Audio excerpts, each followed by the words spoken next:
In the previous video, we covered the topic of correlation analysis as well as feature selection. We've done some exploratory data analysis of the Boston housing data. Having an understanding of it now we can actually move into the simple linear regression modeling of the Boston housing data. That's exactly what we're going to do in this video. Just walk back a little bit. We looked at the so-called correlation analysis. One of the variables that we decided to use to model as an explanatory variable for the median housing value is the number of room on the dwelling itself. Since this actually has the highest correlation with the median housing value, I'm just going to say housing value from now on. We're going to use that to model the actual house price. Since we're doing only just a linear regression and univariate one at that, univariate basically means that we're only using one explanatory variable to explain the house price. So we're going to keep things really simple. In the future videos, we are going to go into multiple linear regression. So this is just really a simple one to start off with. Okay, here we have our let me just again just show you this just so that you actually have some perspective. We are using the number of room per dwelling. Okay, so in the data frame itself, so to select that column, we just df bracket rm, and we're just going to use the values, and we do need to reshape this in the format that scikit-learn can understand, which is in the format of matrix. Although this is just one column, we do need to reshape it to that format. Okay, store that in capital X, and for small y, which is the target variable that we are trying to model here, which is this last one here. So we're just going to dot values and store it in small y. Okay, remember the 5 steps that we mentioned in our lesson. So let me just refresh your memory on this. The 5 steps were: choose a model. Having chosen the model that you want to use, in our case linear regression, then you choose the model hyperparameters. The third step is to arrange your data into the features matrix and target vector, which we've done already. The fourth is fit the model, and the fifth and final step is to predict the label. In this case, we are not going to perform the prediction, but we will do the conduct the actual model fitting itself. So from scikit-learn, the linear model, we import linear regression, and we instantiate the model itself and fit the model of x being our room number of room per dwelling, and also the so-called median house value. So having fit that successfully, this is what it returns. Looking at the coefficient as well as the intercept, you'll notice that it's a positive slope and it's a negative intercept.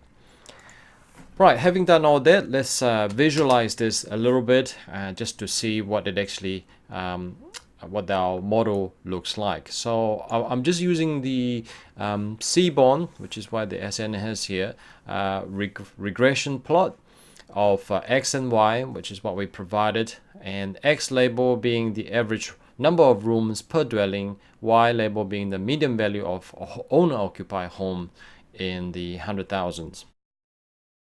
So as you can see here, as the number of room per dwelling increases, the median value of the owner-occupied home also increases. As for y, is the intercept at negative. Does that make sense? It probably doesn't make any sense, but at the same time, it doesn't make any sense to actually have any property with 0 room either. Notice that we don't really have much in the way of data that's at the lower less than 4 room. You have this is likely to be probably 3, this is probably 1 room or 2 rooms, and notice that it actually instead of following the slope happily, it actually picks up. This is one of the telltale signs to tell you in the modeling of your data, there is a specific range where your model will work. In this case, having only 2 dots here, obviously, it's not very useful in training your data. That's the first thing. Second thing here, it probably highlights the fact that as soon as you go down to 4 point something average number of rooms per dwelling, this portion here seems to indicate to you that your model doesn't work very well. There are a couple other things that really is quite striking. Notice that the price actually seems to be stuck at $500,000. There is an explanation for that. Although the dataset doesn't actually explain it, it's very likely that the price has been kept at 500,000. So that is also another telltale sign that there's some problem with this dataset that you need to bear in mind. Obviously, this will actually skew your dataset and also make your model somewhat inaccurate. What you do not know is that whether these are in the 600,000, 700,000, or even million. With that, it will definitely shift the slope of your of the slope itself.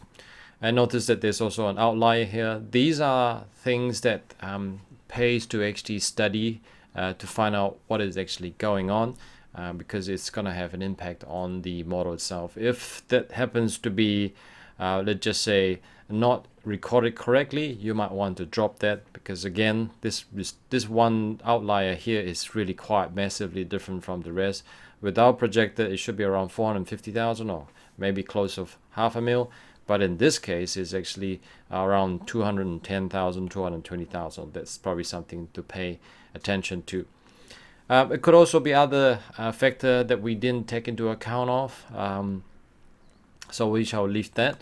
So let's just do a joint plot as well and see what it looks like. Having the joint plot is very similar to that, except that it actually shows you the distribution itself. Notice that we actually have quite a high distribution of the house. Sorry. Now this is the median value. Okay, the axis has been flipped. Just be mindful of that. So the y-axis now, sorry, the x-axis now is the median value. The room number now is in the y-axis. Looking at this, what you can see, yeah, we probably should flip the other way around just for consistency. MEDDV. Otherwise, I will get confused. You will get confused as well. I'll say, so, all right, that's better. Now that we actually have it in a much more consistent format, the room number on average around 6 to 7 rooms, and yeah, we don't really have much in the way of data here. But the median value, as we observed earlier, there's actually quite a high distribution of it that is actually concentrated at 500,000, and that's something probably to pay attention to. We already know that the Pearson is 0.7 as we did the correlation analysis before, and p-value is at the power of 10 to the power of minus 74, so it is very significant looking at that. Okay, so that's really how you perform model fitting using the scikit-learn library, Python library. And that's really the lesson here on how to make use of the scikit-learn library to perform your modeling using single variable or univariate linear regression. What I would like you to do now is to perform your own analysis. This time around, instead of using the room number, it will be really interesting to look at the L stat. This is the percentage of lower status of the population. That will be really interesting to understand, because this is in the negative, they are inversely correlated. So it pays to actually study that and look at how it actually performs and see if the modeling can work well. So I'm going to give that to you as a task, and I'm going to step away, and you can pause the video, and I will perform the same exercise too, so that you can actually see my result, so that you can actually compare and contrast. So do pause the video now, and I'll see you a little bit later.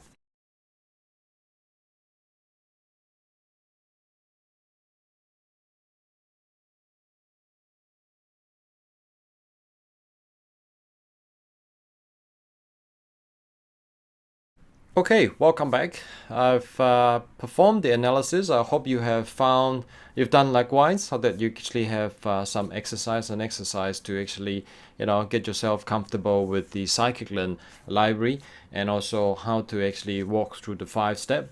At the very least, work through the 4 steps. Looking at this, what do we have? LSTAT, remember, is the lowest percentage of lower status, and you have the housing value is what we actually trying to model here. So notice that as the percentage of the lower status of the population decreases, the house price goes up. As the percentage of the lower status of the population increases, the house prices goes down. There are a couple of things that's actually, if you really study this, there's a little bit of worrying sign and something that should bug you. There's actually a lot of concentration of a capping of 500,000, and it doesn't seem to be very linear as well. It seems like that as the percentage goes down, the curve seems to be parabolic. And as the lower status of the population increases in terms of percentage, it also seems to taper off. It doesn't seem to follow the straight line downward. There's no data observed down at this portion. It just seems like the price come to this point around 150,000, and it just level off at that point. And this is where you'll find that your data is telling you that linear regression is not really a good tool to model this. Nevertheless, it's a good exercise, and it pays to actually study your individual features and understand how it actually interacts with your target variable.